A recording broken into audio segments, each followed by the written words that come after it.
Hello everyone, this is Alpaca. Today I'm going to break down the Astroneer Any Explained speedrun.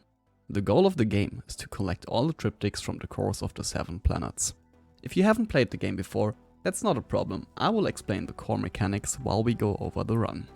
Please note that this run contains glitches, so if you want to watch a glitchless version of the game, I will have the no major glitchless version of the run listed in the description. But without further ado, let's get into the run.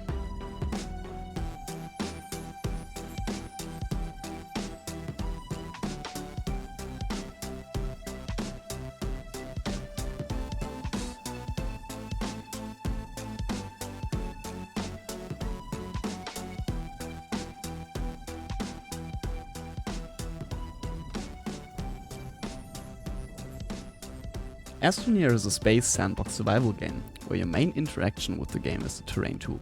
The terrain tool deforms the terrain, while collecting materials if there are any. Like in most survival games, we need to collect some basic resources to get started, mainly compound and resin to start the base building. Our runner starts off by handing in some quests while the game hasn't even finished its starting sequence, and begins to run off for the first few resources he needs. Compound for generators to power the base and to print a large printer, resin to print a smelter and for oxygenators to not suffocate on our way, and organics, which are just flowers to power everything. You can see that Ash is using his flattening tool instead of the normal digging to collect resources much quicker than you would usually do.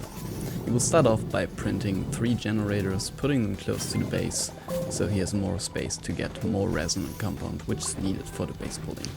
You will need 6 resin and about 15 compound, give or take, depending on how much generators you need to complete the run.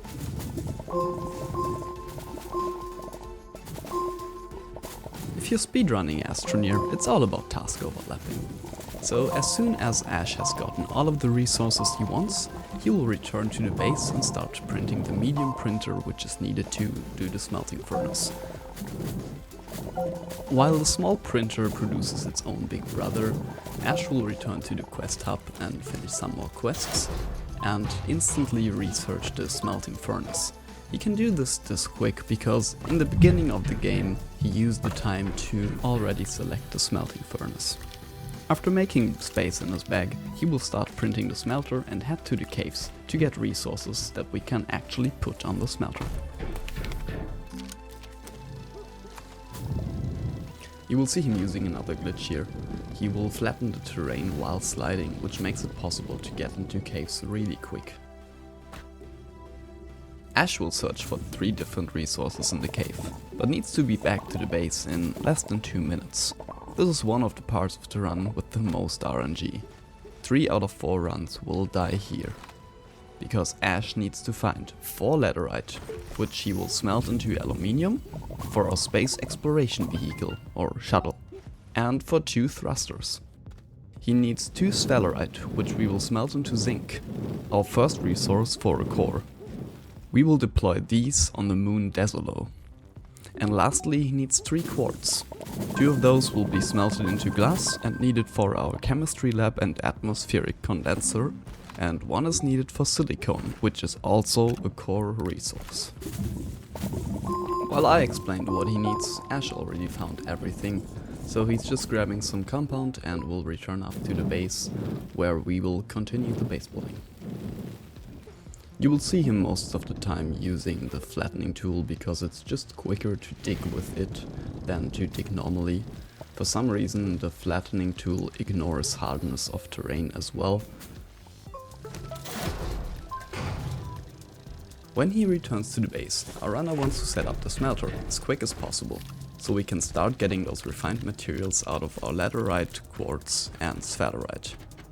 He also starts to print a large printer, and while those 2 are running at optimal power, because we put the generators aside at the start of the run, if you remember, he also will start a medium printer which will be needed way later in the run as a packaged version, but note that he already does it here and puts it aside to save that time later on.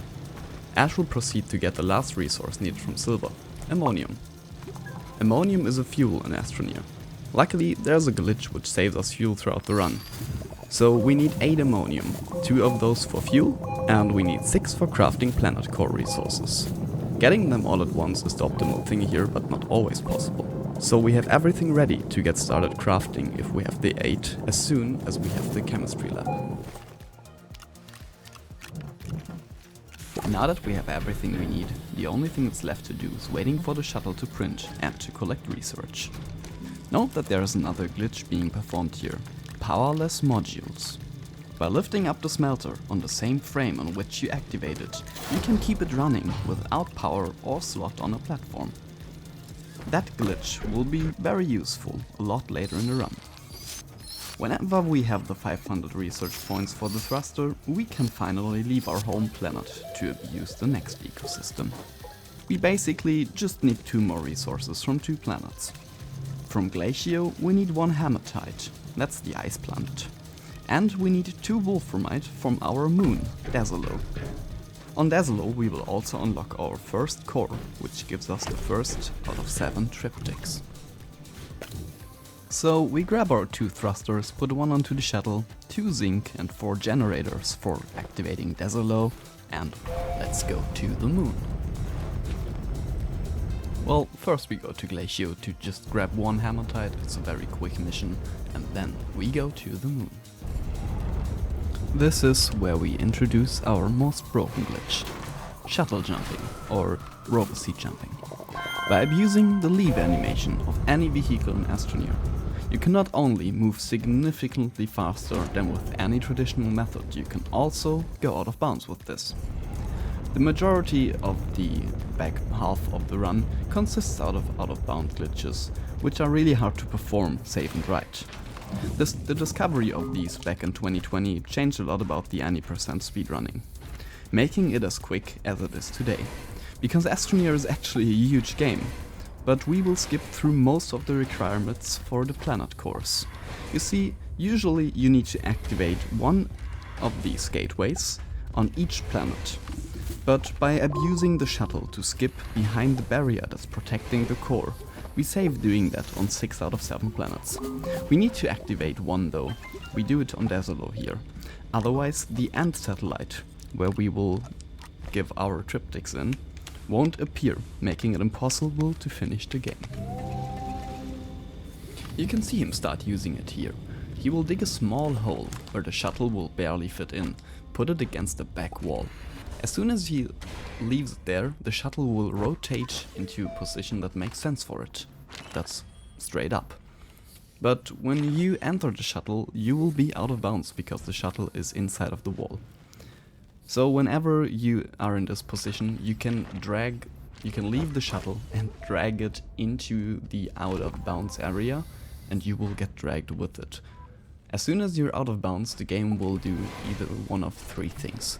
It will either give you an extreme upwards momentum, so you will pop out in the next cave above you. It will search for the next cave that is close to you and will instantly snap in you there, which happens most of the time, and that makes it so hard. Because most of the time the cave you're in is the closest cave. Or it will just let you hang there in mid-air if you happen to be right in the middle of the out of bounds area and the game does not know what to do with you.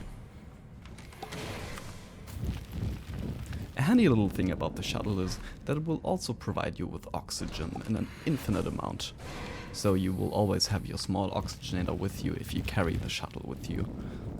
As we approach the core, Ash will look for which side of the core is the one where you deposit the zinc, because we need to deposit 2 zinc into one side of the core, and on the other side of the core we deposit 1 of the 2 triptychs we get. This is the only planet which we activate properly in the Any Explained run. So this is also the only planet where we need to deposit 2 resources.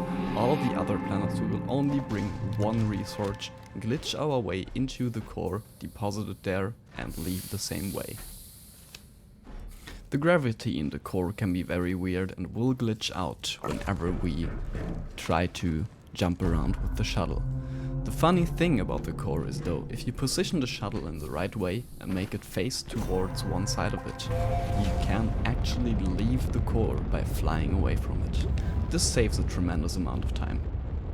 Next we will visit the Ant platform satellite for just a quick second, because that's actually a mission and grants us 2000 research points just for visiting. Exactly like you get a free second part of this video if you subscribe to the channel. This was the first half of the Astroneer Any Explained. I hope you guys enjoyed, and I'll try to hurry up with the second part, and I'll see you guys next time. Thank you for watching.